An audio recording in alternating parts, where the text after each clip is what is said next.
Nationally, President Donald Trump's budget plan calls for deep cuts to housing and urban development programs, and that would affect about 55,000 households here in Texas, including about 2,000 households here in Austin.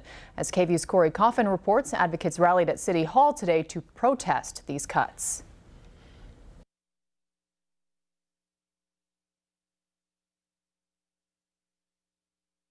Low-income families, seniors, veterans, people with disabilities, all people who make up a significant part of Austin's population who need help to afford to live here. I'm proud to say that their daughter now has that American dream.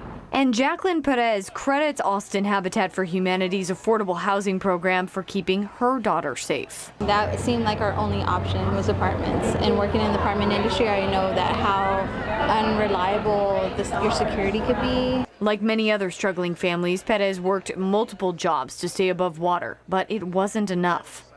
What do you have to do in order to be able to afford a home? Like have 3 jobs, 5 jobs, and it's ridiculous. Like there's not enough hours in the day in order to commit to a job and also your family.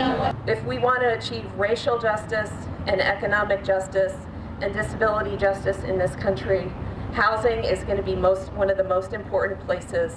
The cuts mean Texas stands to lose nearly $500 million in federal housing funding annually.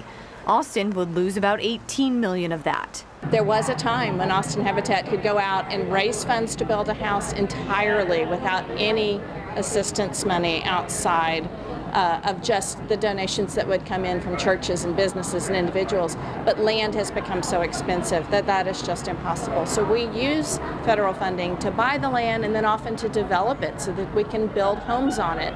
Lots in Austin have become very expensive. You can't find a lot in Austin for under $100,000 to build a house on. It's no surprise to anyone. There is a national housing crisis. Austin City Councilman Jimmy Flanagan urged the crowd to take action. We have to fight. We have to call and contact our elected representatives. We have to send them letters. We have to send them faxes. We have to make their phones ring to the point that no other work can get done in Washington until this problem is fixed.